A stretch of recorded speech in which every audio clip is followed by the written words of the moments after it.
Olá, bem-vindo ao Café com Cavani. Estamos hoje com Javier Rodrigues, sócio na KPMG, líder para a área de estratégia e especializado em óleo e gás. Mauro Chaves, analista principal de gás natural e GNL para a América Latina, na Wood Mackenzie. Convidamos Javier e Mauro para um bate-papo sobre o mercado de gás no Brasil e as perspectivas de exploração não convencional. Boa tarde, Mauro. Boa tarde, Javier. Boa tarde, Cavani. Prazer estar com vocês aqui. Muito obrigado. Mauro, queria começar, se você me permitir, com você, falando um pouquinho de matriz energética, a questão do gás, associado, não associado, cheio. Poderia comentar conosco? Claro. Essa é uma bela pergunta para começar a discussão, porque estamos num contexto global de que se fala de transição energética, se fala de pico de petróleo, e é evidente de que as renováveis, chame-se energia solar, chame-se energia eólica, têm conseguido custos bastante competitivos. Então, se você revisa os últimos leilões de vários países e com muito ênfase também na América do Sul, as tecnologias renováveis têm tido uma predominância, né, nos leilões, em termos de aumento de capacidade futura. E ali, num país como o Brasil, com um potencial tão grande hidroelétrico e além uma capacidade instalada tão grande, aumentando mais renováveis, isso aumentaria eventualmente a estocasticidade e intermitência da geração elétrica em base a essas fontes, né? E aí que vem o papel do gás natural, né? Porque estamos falando de uma fonte relativamente controlável, flexível, e que gera essa capacidade firme que precisaria um sistema elétrico, por exemplo, futuro, com alta penetração de renováveis, né? Então, nesse sentido, ao mesmo tempo, o gás natural tem muito menos emissões que a metade das emissões comparado com o carvão.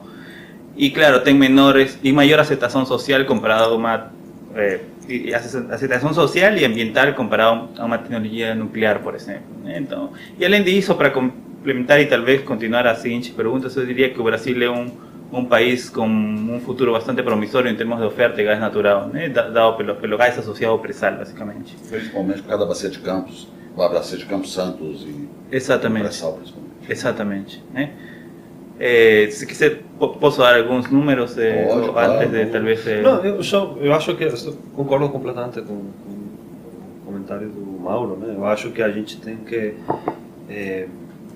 evoluir a matriz energética, e isso está acontecendo mundialmente, mas a evolução sempre está considerando o gás como uma tecnologia de transição, né? Pela flexibilidade da tecnologia, pela capacidade de ligar e desligar literalmente a produção e pela abundância do gás, até pelo surgimento de novas tecnologias de produção desse gás. Então, eu acho que na minha cabeça, ele vai jogar sim um papel muito relevante na transição energética do Brasil, que vai precisar, porque o Mauro estava falando, pela mesma intermiticidade da geração que temos com renováveis, ter uma fonte que consiga ligar e desligar e atender às necessidades da população. Nesse sentido, a gente acredita muito no gás como uma tecnologia de futuro. Você está falando em números de reservas de gás, por exemplo, 300, 400 milhões de... Sim, justamente antes de vir aqui estava revisando alguns números nossos e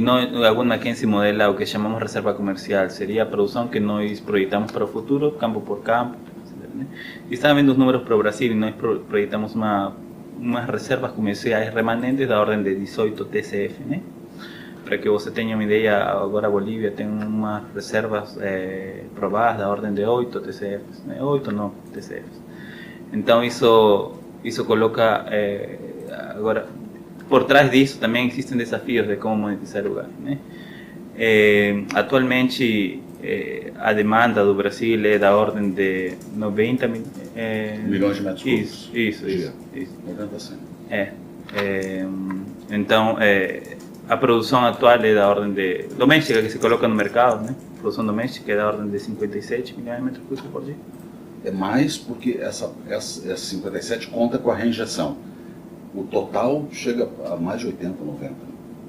Só que como reinjeta o líquido, o net, Production Exatamente, o net production, alguém tem que ver essa conta, né? Porque mais ou menos da ordem de entre autoconsumo, entre queima, rejeição, tudo isso é mais ou menos essa ordem, né? A metade que chega ao mercado, né? E estava falando da demanda, por quê? Porque se nós olhamos, por exemplo, as estatísticas desse ano, né, que passou, né, 2018, né? Mais ou menos um terço dessa demanda, em ordem de magnitude, demanda industrial, uma demanda firme, né? Que afortunadamente se vem recuperando. Um terço dessa demanda é geração elétrica, né? E se você revisa a geração elétrica, por exemplo, desse ano, em abril estamos se utilizava mais ou menos da ordem de 21 milhões de metros cúbicos por dia para as térmicas, né? E em setembro se estão queimando ao redor de 39. Então esse é o desafio de um país que precisa essa intermitência, que tem, desculpa, essa intermitência dessas fontes renováveis e estar ligando e desligando termoelétricas, né? E porque também a parte hídrica é muito vulnerável ao tempo, então precisamos realmente ter uma outra solução, né? Assim como as hídricas têm sazonalidade, se você também olha o recurso eólico e solar, também existe uma sazonalidade ali, né? Então isso cria um desafio, primeiro de monetização, mas também existe um desafio por trás. O que está causando essa rejeição, né? Um motivo, obviamente, é uma estratégia de recuperação secundária, né? Maior produção de petróleo, mas também é uma limitação da capacidade de escoamento, né? Do gás, desse gás associado para a terra, né? Que tem reservas prováveis de 300, 400 bilhões de metros cúbicos, uma enormidade. Só que essa é uma questão que até gostaria de colocar. Quais são os desafios para você monetizar esse gás? Principalmente esse gás de pressão. E eu acho que isso, sempre como europeu, né? Quando você olha o Brasil, eu acho que a frase que melhor descreve é a abundância de recursos, né? Então, ao final do dia, os recursos existem. E é um desafio de como conseguir levar esse recurso ao lado onde aquele recurso é necessário realmente. No caso da infraestrutura de escoamento de gás, hoje não é a infraestrutura mais adequada para poder levar todo esse gás e afinal acaba reinjectando, prática que não é assim tão comum em outras produções offshore em outras partes do mundo, até porque o gás obviamente tem um valor econômico e é monetizado. Eu acho que o desafio hoje é uma conversa muito relacionada à estratégia que a Petrobras teve até o momento de reinjecção para recuperação, para incremento da produção do petróleo, até porque esse era o foco da companhia, e agora, à medida que o mercado se amadurece e temos mais players, diferentes estratégias irão surgindo e eu tenho a certeza de que os investimentos necessários serão feitos para monetizar esse gás, né?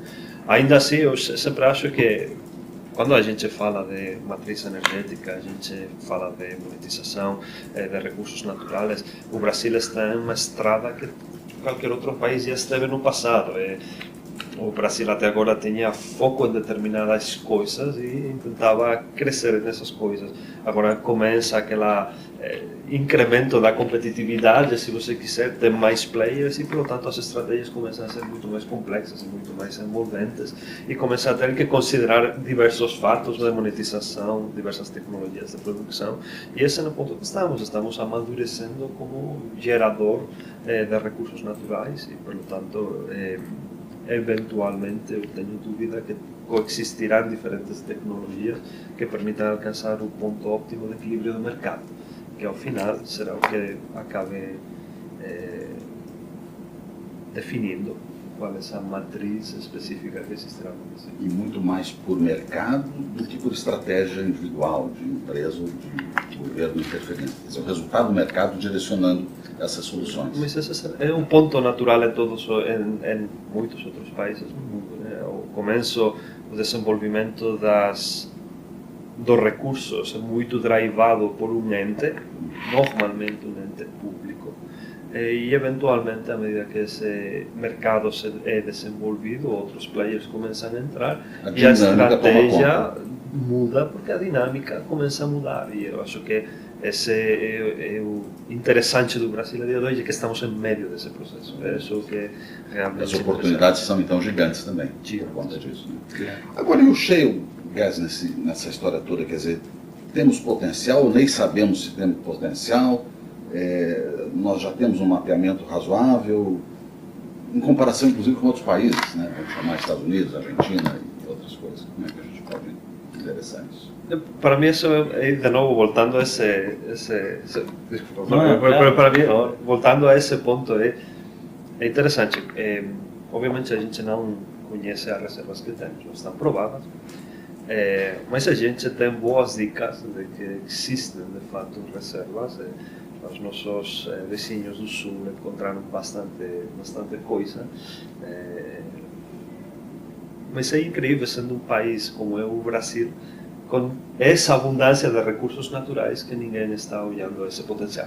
Porque, obviamente, existe tanto potencial no offshore que a gente nem está aí para estar olhando o que temos no onshore, que poderia ser explorado com outras tecnologias. E ao final do dia, voltando a esse mesmo ponto que acabamos de discutir, eu acho que eventualmente esse mercado será explorado. Eu tenho certeza, mais fé do que certeza, de que esse recurso existirá, será explorado, será produzido, e o mercado de novo definirá qual será o volume de shale que existirá no Brasil, contra o volume de produção não convencional offshore, contra o volume de produção convencional onshore, etc, etc. Mas de novo, eu acho que é esquisito, não esquisito, mas é engraçado para mim ver um país com uma riqueza tão incrível de recurso, provável nesse caso, como poderia ser o shale, não olhando a ele, porque de fato tem outro recurso e o país inteiro está volcado na produção do recurso através de outra tecnologia. É uma situação muito brasileira. Porque, inclusive, né, Javier, Mauro, os Estados Unidos, um exemplo interessante, hoje já estão na casa dos 7 milhões de barris por dia equivalente, uma coisa dessa natureza, de um consumo de 20 milhões por dia de barris, né? Então, eles cresceram barbaramente nessa questão. E no começo não era tão viável assim, hoje se tornou extremamente viável e atrativo. Claro que não sabe por quanto tempo, mas muito atrativo, né? Então, quem sabe o Brasil tem a mesma equação, quer dizer, a gente não começou e já está dizendo que pode, não pode. Quem sabe tivesse que começar antes para depois dizer isso é bom, isso não é bom. Né? E eventualmente isso foi o que aconteceu nos Estados Unidos. No começo a competitividade do shale era muito baixa, né? Tem algumas áreas onde a produção de shale era de fato o único negócio e, portanto, a tecnologia foi melhorando, e à medida que a tecnologia vai melhorando, tem mais investidores, e isso foi um efeito, uma retroalimentação positiva que desenvolveu o mercado que hoje temos de shale. Eu vi uma contrapartida sua outro dia, numa fala, que você dizia que o shale no Brasil era menos atrativo. Tinha uma visão disso? Sim? Não, o meu comentário ia mais pelos desafios, seja shale ou seja gás, os desafios que atualmente temos de monetização de gás, né? A maior parte, infelizmente, regulatório. Não da natureza, não dos recursos, mas regulatório feito por nós, né? Então, por exemplo, uma coisa que comentava era o acesso ao transporte, né? Que eventualmente, por exemplo, um campo de shale, se está perto de um city gate próximo, pode evitar esse problema aí. Você tem que chegar a vários city gates para conseguir capturar uma demanda significativa. Então não é tão simples assim que você chega a um ponto e aí acabou a coisa. Não. Então o acesso ao transporte é fundamental, né? Acho que a ANP está fazendo esforços bastante relevantes nesse sentido, né? Pensando nesse mercado mais aberto, mais competitivo. Na última nota técnica que lançou se falou de um gas release e eventualmente um capacity release, que faria mais dinâmico o mercado, né? Agora, por exemplo, atualmente os preços de gás, por exemplo, para as distribuidoras são feitos em base a uma fórmula de derivados indexada a petróleo, né? O problema dessa fórmula, embora você tenha certa previsibilidade, porque você sabe que a fórmula é fixa e, enfim, o único que muda é as variáveis, que seria o indexador, o petróleo. O problema é que não reflete questões de oferta e demanda, fundamentos de oferta e demanda. Setembro estamos importando GNL da ordem de $11 por milhão de BTU, né? E isso não se reflete no preço. E o mesmo acontece quando temos boas chuvas e existe uma boa quantidade de gás no mercado e baixa demanda, né? Então, essa abertura de mercado, ter hubs onde se comercialize o gás, ter acesso ao transporte, Acho que isso ajuda também para ter um mercado de gás mais dinâmico, de concorrência. Já que se falou do Sul, eu queria colocar, agora que lembrei da concorrência, o mercado argentino, os preços de gás lá, eram regulados pelo governo, pela administração historicamente, né? Tanto começou, enfim. Até o ano passado, a administração, dentro desse processo de normalização de gás que estão realizando, também decidiram fazer um leilão de compra de gás para as térmicas, né? Não lembro exatamente o número, mas era $5.6 por milhão de BTU, é dessa ordem de magnitude o que era regulado antes. Quando se fez o leilão, era para volumes de verão, tivemos resultados da ordem de $3 a $3.5 por milhão de BTU. Essa é a dinâmica de uma concorrência, né? E claro, o problema de acesso ao transporte lá não existe. Nós acreditamos que isso ajudaria, ter essa dinâmica de mercado ajudaria, por exemplo, a fomentar mais o gás na indústria, que seja mais competitivo. Eventualmente o gás faça sentido, também seja mais econômico para expandir redes de distribuição, etc., né? Não só a demanda futura vai vir pelas térmicas, né? Temos que pensar em usos mais nobres, como a petroquímica, usos fertilizantes, etc., né? Eu acho que nesse ponto, e bem concordando, hoje o Brasil, a gente, se começamos a falar de shale como uma realidade, como um mercado futuro, obviamente, claramente, até a gente fez uma análise onde isso ficou bem claro dentro da KPMG e ficou bem quantificado para a gente.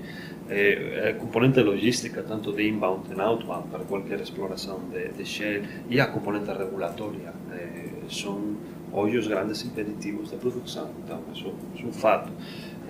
Outra coisa, talvez eu sempre falo que eu sou um optimista patológico, né? Outra coisa é que se o recurso existe, se o mercado existe, se a necessidade existe, a gente acredita que com o marco regulatório e o posicionamento do governo adequado, o recurso acaba sendo explorado.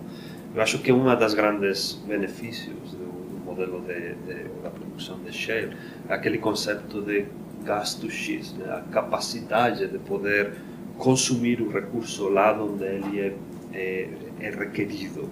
E isso aplica tanto à energia elétrica, que eu acho que é a aplicação que mais rápido salta aos olhos, mas também, como o Mauro estava falando, a geração de outros produtos, como podem ser produtos petroquímicos, né? Hoje o Brasil tem uma necessidade de fertilizantes na área interior do Brasil monstruosa, e temos que basicamente enviar produtos químicos desde a costa, onde temos a maioria da produção dos recursos, até o interior. Então, a gente começa a ter aquela conversa, aquele sonho de cidadania para ter uma mecânica de mercado onde determinadas áreas sejam cobertas pela produção local, outras áreas sejam cobertas pela importação, outras áreas sejam cobertas pela produção offshore, e de novo, começando a enxergar um mercado de gás dinâmico, onde não todo depende de um modo ou outro modo de produção e exploração, sino que temos uma matriz mista. Você vê otimizações regionalizadas de logística e de atratividade para várias aplicações,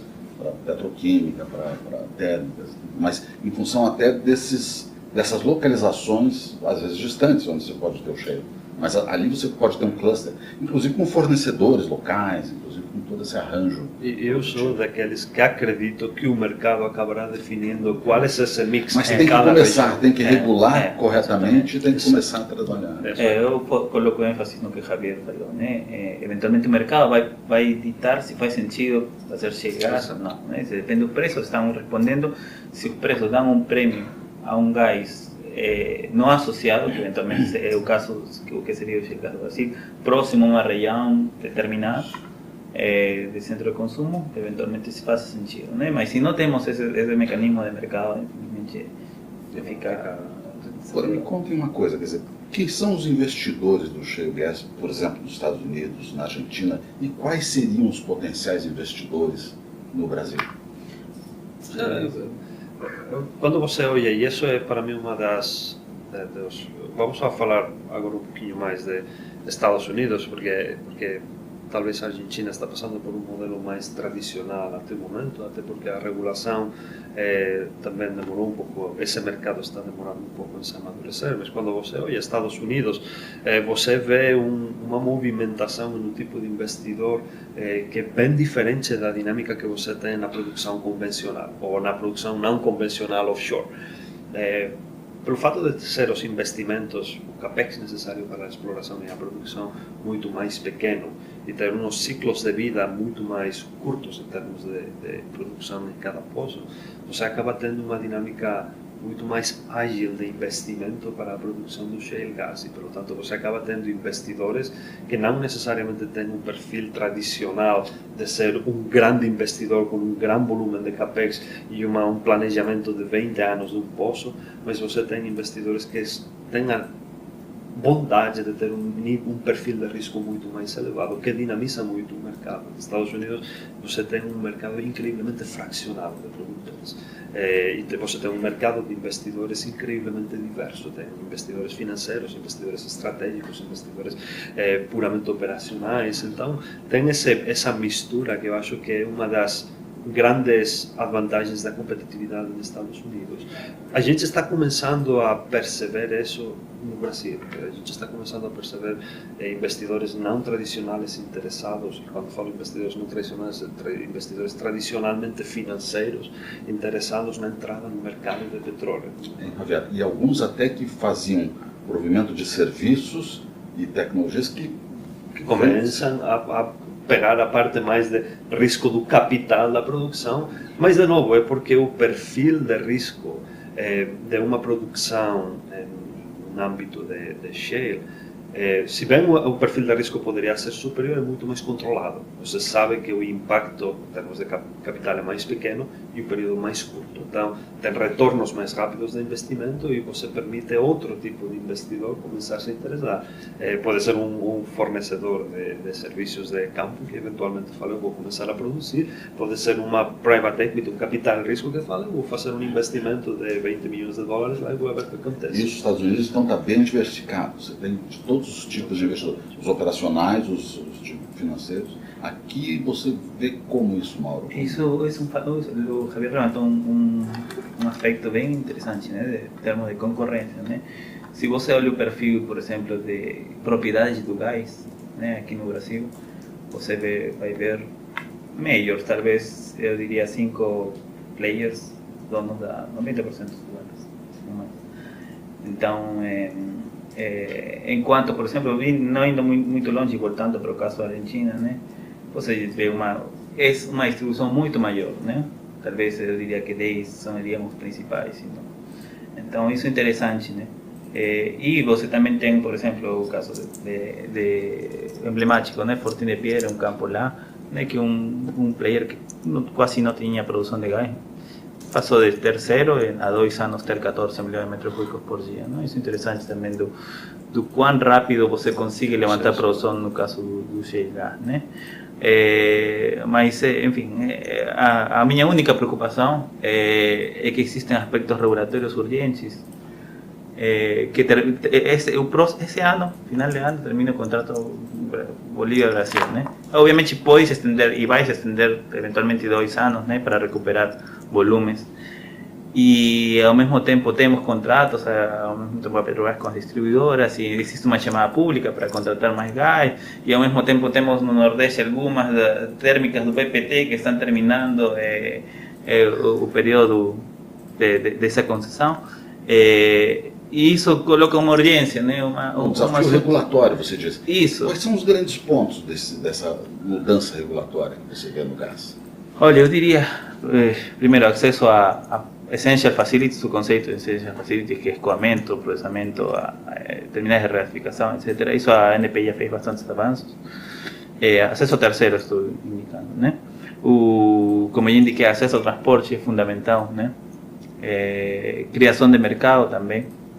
Quando falo de criação de mercado, existe uma vontade pública da Petrobras, né, de apoiar essa abertura de mercado, né, deixando alguns volumes para serem recontratados por terceiros. Também eu acho uma discussão que poucos estão tocando, porque é muito sofisticada, detrás tem um modelamento muito sofisticado, que de alguma forma como o setor de gás está subsidiando de alguma forma o setor elétrico. E para poder solucionar esse problema, primeiro você tem que solucionar o problema do setor elétrico, né? Nosso PLD semanal, né? Não reflete nenhuma desses efeitos que você, Javier, mencionava, né? De ligar a térmica, de ter que desligar. Se um dia acontece, como está acontecendo agora nos Estados Unidos, que teve uma baixa repentina, súbita da geração eólica por questões climáticas, isso não se reflete no PLD. O PLD é uma visão da semana seguinte, né? E não temos esse mecanismo de mercado diário ou até horário que é onde o mundo está indo, né, no setor elétrico. Então, se você não tem isso no setor elétrico, e já falamos da importância do setor elétrico não para o mercado de gás, então você também não vai ter essa precificação para o gás, não vai ter essa flexibilidade para chame-se um Manati, por exemplo, chame-se um Mexilhão, que é um gás que conseguiu variar relativamente, né? Isso, bom. E a outra forma, como mencionava, é que na capacidade de transporte, temos, digamos, em vários gasodutos utilizamos da ordem de 20% a 30%. Utilizamos muito mais quando temos seca, né? E de alguma forma isso não é socializado, né, entre o preço final da molécula, né, para chame-se distribuidor, por exemplo, né? É socializado entre os consumidores, né? Mas isso é um efeito das térmicas, não é um efeito de nós consumidores residenciais, por exemplo. Então, isso acho que deveria ser mais inserado dentro dessa, deveria ser colocado dentro dessas discussões, né, de reformas necessárias. Mas, novamente, é uma discussão bastante sofisticada, mas mesmo igual considero relevante, né? Javier, e a questão ambiental, meio ambiente? Como você toca isso? Inclusive, lembrando que a França proibiu, a Argentina permitiu, os Estados Unidos tem outro mindset completamente diferente, e o Brasil teve seus problemas com a 12ª rodada, etc. Não foi a 12ª, que eu acho que foi?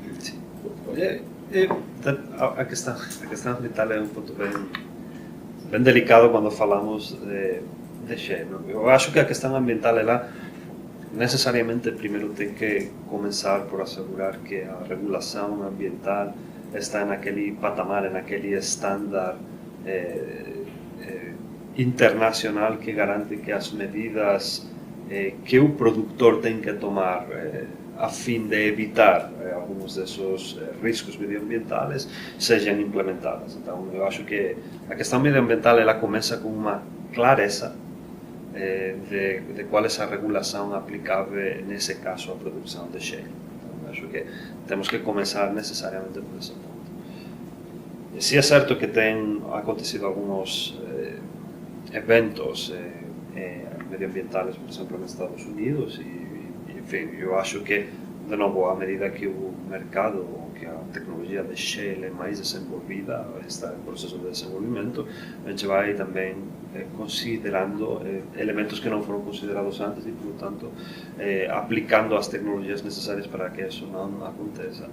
Falando, por exemplo, do que até antes do nosso café estávamos falando de sísmica em tempo real, e como a sísmica em tempo real, e como a gente consegue monitorar movimentações dos reservatórios em tempo real para evitar efectos microsísmicos ou fugas ambientais do gás, algumas das tecnologias que hoje estão sendo desenvolvidas para conseguir eventualmente minimizar o efeito medioambiental que a produção de sal poderia ter. Eu também gosto às vezes de falar essas coisas, mas também temos que lembrar que todas as tecnologias de produção de recursos naturais têm efeitos medioambientais. Todas estão reguladas e todas têm efeitos medioambientais, o que é natural. Mas essa é a pergunta. Por que alguns países têm o medo ambiental e outros países não têm o medo ambiental? São ousados nisso. Eu acho, de novo, eu acho que alguns dos países, maiormente europeus, que têm resistência à implementação ou à produção de shale, é mais por motivos, algumas vezes, políticos do que necessariamente por motivos técnicos. Então, não necessariamente acho que a regulação medioambiental de países como França ou países como Espanha não seja capaz de amortecer o efeito medioambiental da produção. Acho que é uma questão muito mais social e muito mais política. Claramente, como espanhol, posso falar que em Espanha é uma questão política e não necessariamente técnica. Mas, obviamente, é um elemento que faz parte da equação. Quando você enxerga na Europa a produção de um recurso que, também até por marketing, no mercado considerado mais sujo ou menos renovável, a Europa é sempre a primeira região do mundo a tentar evitar esse tipo de tecnologias. Não necessariamente acho que esteja relacionado com a tecnologia per se. Agora, Mauro, você acha que o Brasil está mais para França e Espanha na questão ambiental do shale ou mais para os Estados Unidos? É uma pergunta bem difícil. Na verdade, não me sinto qualificado para responder isso, mas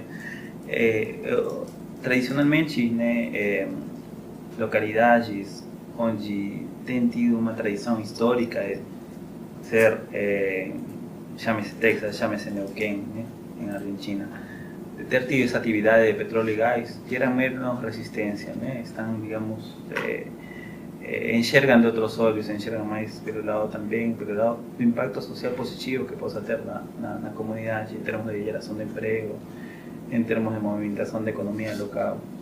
Então, isso também acho que faz parte, não só falar dos aspectos negativos, mas também dos aspectos positivos, que tem uma indústria, como você falou, Javier, né, que gera emprego, porque é uma indústria mais mão de obra intensiva, né? Então, essas coisas também têm que ser valoradas e comunicadas dentro da equação, né?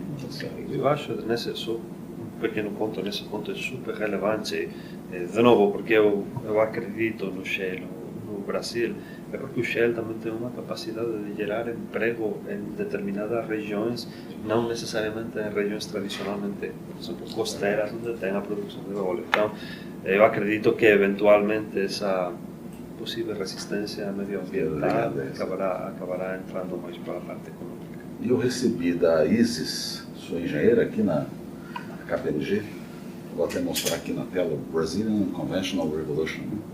Um paper que vocês liberaram, né? Muito interessante.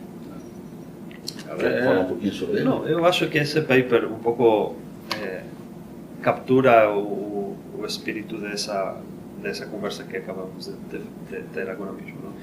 Tentando entender se o shale tentando entender o mercado de gás no Brasil, e tentando entender se existe espaço ou não existe para uma tecnologia de shale, para uma produção de shale, e mais tentando mostrar aquela visão de que a gente acredita num futuro diverso, diversas fontes de geração, diversas fontes de produção, aditivos, onde a regulação a gente aí é optimista, como o Mauro falou, a gente é optimista que a regulação acabará acompanhando as necessidades do mercado, e é um pouquinho que a gente tentou ver.